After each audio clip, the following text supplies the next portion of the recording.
Robert joins us here via Zoom. Can you hear me, Robert? Hear you. Hello? Can you hear me? I can hear you loud and clear. Yep, that's perfect. Great. So thanks very much for coming on. My pleasure. Thanks for having me. So I suppose just to kind of get things started, can you start off by giving us a bit of excuse me, a bit of an insight as to how you would describe your music and how you got started?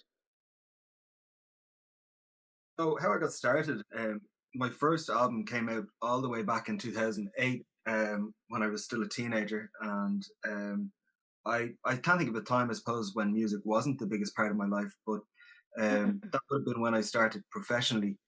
And I released a couple of singles, and I managed to, just a couple of weeks before the album came out, I managed to get a distribution deal with Universal for the record, which was great. But that came with its own set of problems as well.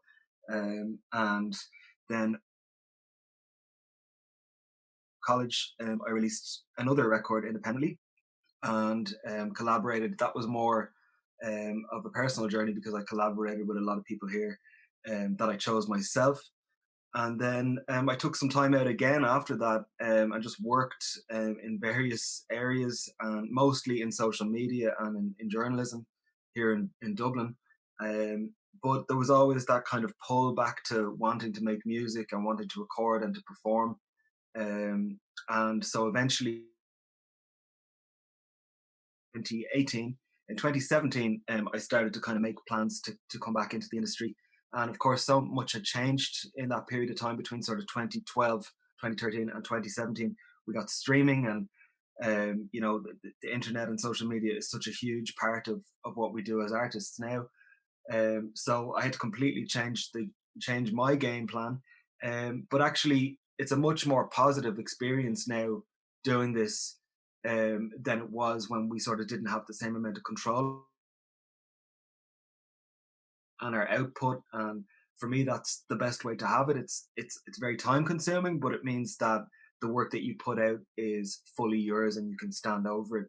In terms of how I describe it, I've gone through a few genre shifts, but this most recent batch of singles and the EP that's coming out is electronic. It's very much pop at the core, but it takes in different elements of electronic. So there's kind of some sort of 70s beats in there that are a bit more modern EDM, like the likes of Avicii and Kygo. And then there would be some sort of more understated vibes that I would take from, we'll say, people like Jesse Ware or The Weeknd. That pretty much sums it up, I think. So, you mentioned that you've gone through a few different genre shifts and that kind of thing. In terms of the new kind of EDM style of music, you've mentioned some influences there, but is there any other artists that have like inspired you over the years in terms of like your older music, I suppose, but kind of as a whole as well, if that I makes mean, sense? when I started out, yeah, there's always like classic influences that influence everything you do. And I think my biggest fascination is making really catchy hooks, and both melodically and lyrically. So things that will stick in people's minds. And, you know, it's always a great time when somebody texts you and says, I have that chorus stuck in my head. And that's the ultimate goal as a songwriter. So for me, acts like Coldplay, who create those really anthems are, that's a huge influence to me. Who else? Like a lot of 80s acts, in fact, I really look up to. The likes of Pet Shop Boys, I've always been a huge fan of, particularly over the past couple of years, digging into their back catalogue, and then the fact that they're still active today as well, making records with modern producers, um, and staying true to the sound. I think that the main thing for me is there's got to be like a constant thread that runs through your music that's recognizably shift. You can sort of shapeshift a little bit along the way as the landscape around you changes and as your influences change. Like I would have had a lot of country influences when I came back on the scene in 2018. I listened to a lot of Sam Hunt, Chris Stapleton, James Barker Band, who I was lucky to see here last year, and I was completely sort of sucked into that country vacuum for about a year and a half. And then it was just, I don't know what happened overnight. I just started listening to a lot more electronic, always in my own time. A lot of acts like Royce Up and Goldfrapp and more kind of like pop melodies there, but a little bit more obscure. But I just started to have this desire to actually do that myself. So being independent, it was like there was nobody to answer to. I just thought, right, let's try it. So you mentioned that you can't really remember a time where music wasn't a big part of your life. I suppose, can you give us a bit of an insight as to what got you interested in music in the first place? Actually, my parents' records were what got me into it, because I remember, and I see photos of, rather than me kind of being at the, I had no interest in TV. I was much more about, I would sit by the record player and I would listen to albums, in full, and read the liner notes. I was just fascinated by the whole, I don't know, the whole experience, the listening experience, and knowing more. And I just had a hunger to know more about it. And then when I got to, I suppose I must have been maybe 6 or 7, I wanted to play music, and for some, where the electronic thing came from initially, um, and so I got a keyboard for my birthday, probably when I was about 7, and then of course I had to take lessons to actually learn how to play it, learn to read music, and then I started to play by ear a lot. So I would play, you know, the pop acts that I would like at the time, and even some classic pop acts. Um, I would listen to tracks by like Bon Jovi and ABBA and Blondie, and I would want to play those. So I guess in a way, how you learn to be a songwriter is by analyzing other people's songs, and breaking them down and learning how to play them. And that's what it was in a way. And then I think when I turned about 13, the interest just soared. So it went from being a casual kind of listener to just music became my life. And I would just wanted to get as much as I could. I would buy so many records, and then you would when the download era came in, I would just, anything I could get my hands on of any genre, I would download. And the same obsession with was still there. So I would always want to know about the producers and the songwriters, and it was such a 360 thing for me. I was just obsessed. Yeah, so I really get the sense that you're really kind of coming in as a fan of music in general, and someone that was really interested in music as an art form, for lack of better words. Um, I guess when you actually got into the industry itself, was there anything that surprised you? I mean, obviously things have changed a lot, as you mentioned.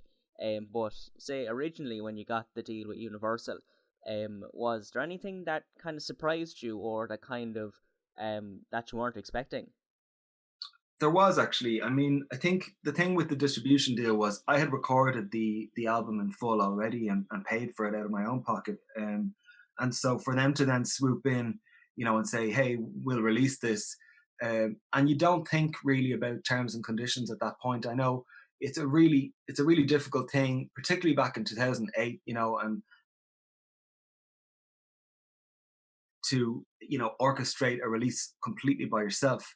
um, and then also I encountered PR at that point, whereby you pay for campaigns in advance of them happening. And PR, some people will know and some people won't, but there's no guarantee with PR campaigns. So it's like you pay them to look after to get your music out there, your single or your album. But they will go around and talk to, go through their contacts list, but it's never a guarantee. So it can be, was the biggest surprise for me was how much money you could actually spend without necessarily being guaranteed any sort of outcome. And I had quite a few stumbling blocks along the way. Before I got that distribution deal, I had hooked up with an Irish company that approached me. I won't even mention their name, and they don't exist anymore. But they just they sort of took me for a ride, really. And then I ended up being kind of stuck in a contract for a year with them, which would have been like 2007. Uh, then, but they wouldn't release my material either. So I think they kind of call it like bottom drawing in the industry, or at least they did back then. So you kind of get trapped. So there's a lot of, and you hear of this happening to artists even now. they're sitting around waiting to be released. It happened with that singer Kesha, and it happened with JoJo, and they were obviously artists that were on a much larger scale. But to the general public, it's like, why aren't they releasing material? You could be all the business aspect of things was surprising to me, definitely.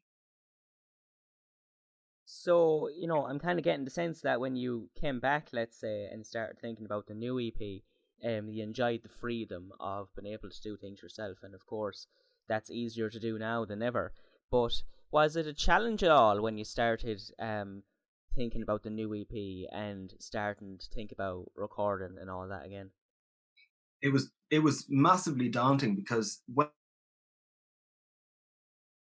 17, and I had been to a ton of shows, and I had just gone to see Calvin Harris, and I think the electric energy was just really getting to me, and I wanted to be back on stage again.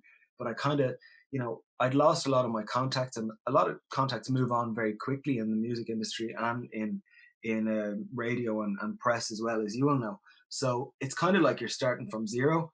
So in some ways, I purposefully started from zero. I mean, I acknowledged that I had released music before, but I wanted for it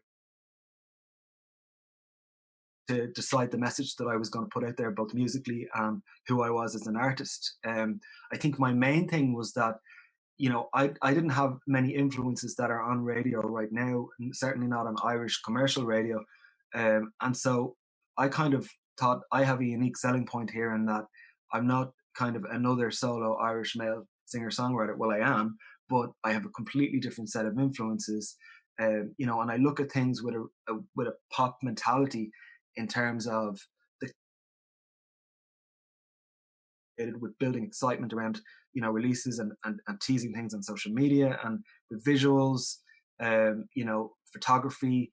I think it should be like a 360 experience, the way it was, the way it still is for a lot of acts, um, but the way it was especially in the 80s and 90s, when video was still exciting, and when people were more adventurous with fashion and photography. And I definitely think there's a lot of artists that male Irish singer songwriters, there's the tendency to veer towards the safe, and beige, I suppose. So, in terms of um, releasing the EP, has it been a challenge in terms of promoting it and getting out to radio stations and that kind of thing, or have you been enjoying the freedom of it, I suppose? I think there's two sides to it. I've been releasing singles. I've released, I think, 8 singles since 2018. Mediate. And each one I have learned something, and I try to give myself as much time, as much lead in time as possible. And you learn so much from just going down that rabbit hole of, like, I make spreadsheets. I literally search the depths of the internet for independent and local and regional radio in both here and in other countries. And I'm lucky that I've had some really great feedback from numerous radio stations around the world would have supported me when I did come back, would have continued to support me through a series of country releases. But then when you shift genre, obviously you can't still approach country radio if you're making electronic pop music. So that was another challenge then in itself. But I would say overall, the thing about my recommendation to any sort of independent artist listening and starting out would be, give yourself time and be super organized. Like the thing I used to do back in for the last EP, I'd have scraps of paper with people's names written on it, and I have to contact that person, and then you'd forget if you did. Now it is regimentally run like a business. It's I have color coded spreadsheets where I'm saying, this is the show, this is the genre, this is what they said to me the last time. You know, this is what I have for them going forward. It's and then I get up and I can see in front of me the stats and know where I've been, where I need to go. So, in terms of the future, in terms of looking forward, do you know what your plans are after the EP comes out, or is it a bit too early to say at this point in time? It's never too early. I think the one thing I've learned during this year, with the virus and the lockdowns that have happened, is to always have something kind of in your canon that you can have ready to release. So for me this year, how I ended up, collaborating and reworking some previous tracks was because the new material that I had written wasn't recorded and I couldn't get to the studio. The thing going forward for me is to have as much ready as possible, so that, because you can achieve so much from your house, from your computer, if you have the record made and some visuals to go with it. The problem is that, when you're in between singles, as an independent artist, you a lot of the time record single by single, and you're paying for everything that goes with that, so you're not necessarily thinking two or three singles ahead, or even one sometimes.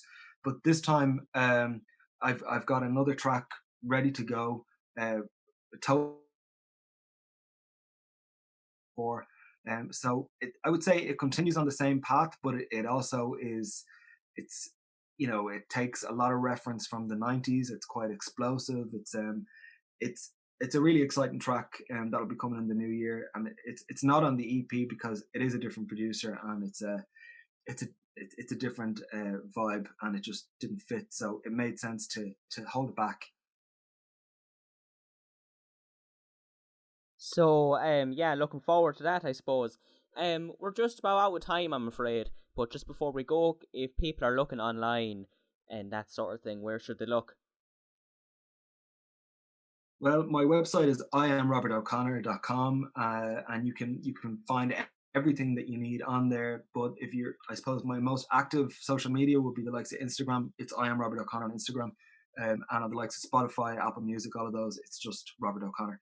The single is called Destination Anywhere. That's out on November 13th, and then the EP comes out a week later. That's called Transcendence on November 20th. Okay, well, thank you very much. This has been Robert O'Connor. So, watch this space. Thanks very much, Robert, for coming on.